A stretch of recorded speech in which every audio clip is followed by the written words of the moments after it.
Most welcome in Arvind sir geographical channel. Student, आज हम लोग अपवर्तन चक्र या भौगोलिक चक्र का ग्राफ या चित्र द्वारा प्रदर्शन के बारे में हम लोग पढ़ेंगे। जैसा कि आप लोग जानते हैं कि अपवर्तन चक्र की विचारधारा के जनक W.M. डेविस यानी विलियम मॉरिस डेविस महोदय को कहा जाता है। वास्तव में जेम्स हटन और प्राट महोदय ने भी भौगोलिक चक्र के बारे में अनेक जानकारियाँ दी, लेकिन अपवर्तन चक्र या भौगोलिक चक्र के बारे में विशेष योगदान अमेरिकी भूआकृति विज्ञानवेत्ता W.M. डेविस यानी विलियम मॉरिस डेविस का है। इसीलिए इनको भौगोलिक चक्र के विचारधारा के जनक के नाम से भी जाना जाता है। इन्होंने 1889 ईस्वी में अपनी पुस्तक ज्योग्राफिकल एसेस में भौगोलिक चक्र की संकल्पना का प्रतिपादन किया और बताया कि भौगोलिक चक्र अपवर्तन की वह अवधि है जिसके अंतर्गत उत्थित माने उठा हुआ भूखंड अपवर्तन प्रक्रम द्वारा प्रभावित होकर आकृति विहीन समतल मैदान में बदल जाता है। इसी आधार पर डेविस ने यह प्रतिपादन किया कि अस्थल रूप तीन कारक संरचना, प्रक्रम और समय या अवधि का प्रतिफल है। इन्हीं तीनों कारकों को डेविस का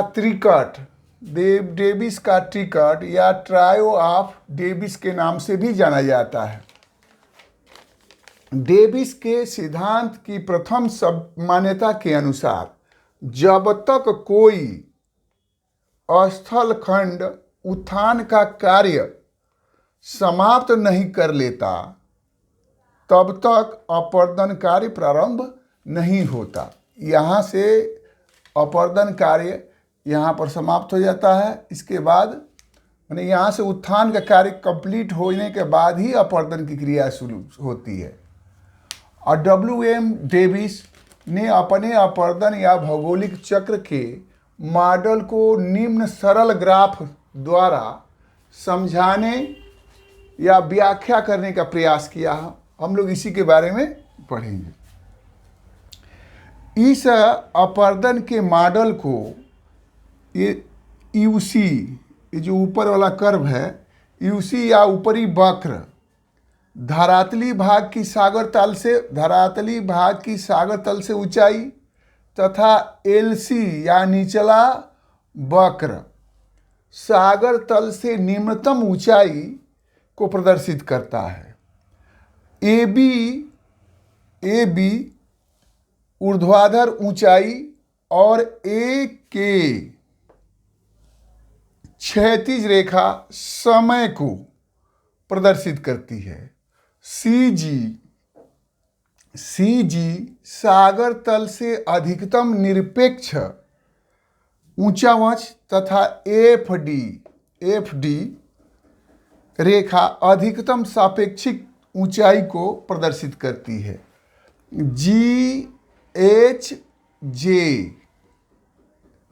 रेखा अपवर्तन तल के आधार तल को प्रदर्शित करती है, जो समुद्र तल को प्रदर्शित करती है।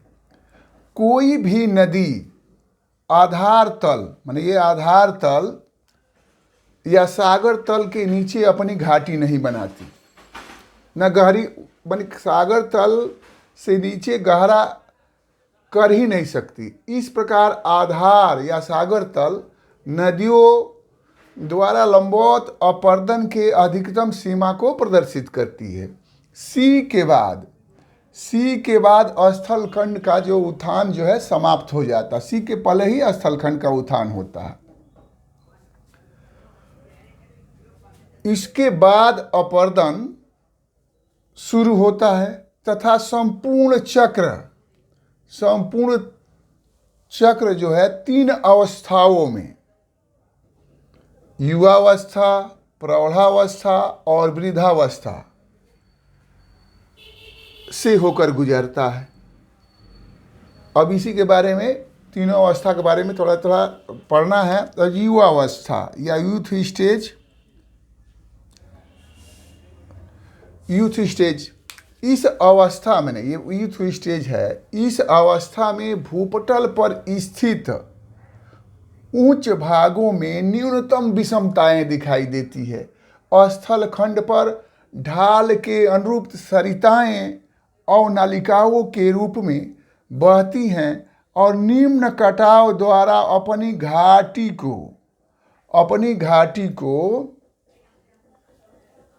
गहरा करती है, जिसमें गार्च, कैनियन, वी आकार की घाटी, जलप्रपात, द्रुत प्रवाह जैसे स्थल खंडों की रचना होती है। घाटी गहरा करने के कारण निचला वक्र जो होता है निरंतर तेजी से घटता जाता है, किंतु ऊपरी वक्र या यूसी जल विभाजकों तथा पहाड़ियों के शिखर तल लगभग स्थिर रहते हैं क्योंकि इनका अपर्दन नहीं होता। मतलब ये ऊपरी वक्र जो है यहाँ तक लगभग स्थिर रहता है, निचला वक्र जो है तेजी के साथ नीचे कटता है। फिर दूसरा स्टेज जो होता है पौढ़ावस्था या मैच्योर स्टेज। इस अवस्था में नदी घाटी गहरी होने के बजाय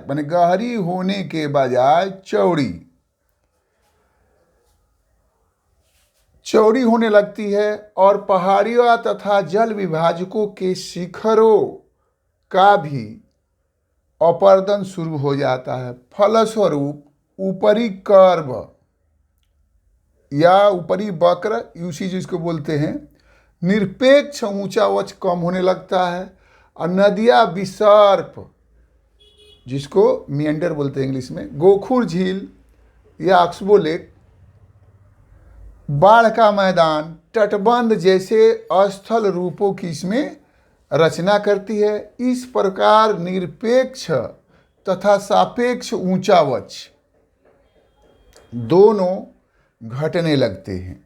के बाद फिर तीसरी अवस्था वृद्धावस्था या ओल्ड स्टेज आता है।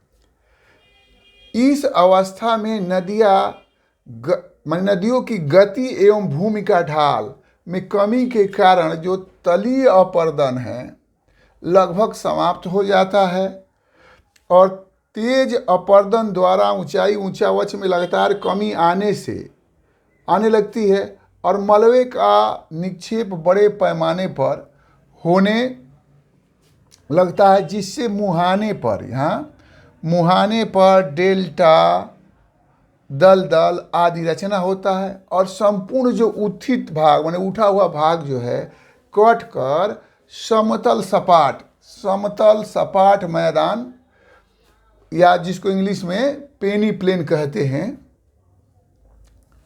बन जाता है। इसके बीच बीच में कहीं कहीं टीले अवशेष के रूप में दिखाई देते हैं। यहाँ समतल मैदान के बीच में कहीं कहीं टीले दिखाई देते हैं, उन्हीं को मोनाडनाक के नाम से जाना जाता है, मोनाडनाक कहते हैं। इस प्रकार इसके साथ ही जो है अपर्दन का चक्र जो होता है समाप्त हो जाता है। अगर ये आप लोगों को स्पष्ट हो गया होगा, समझ गए होंगे, तो अरविंद सर चैनल को सब्सक्राइब, लाइक, कमेंट और शेयर अवश्य कीजिएगा। Thank you very much.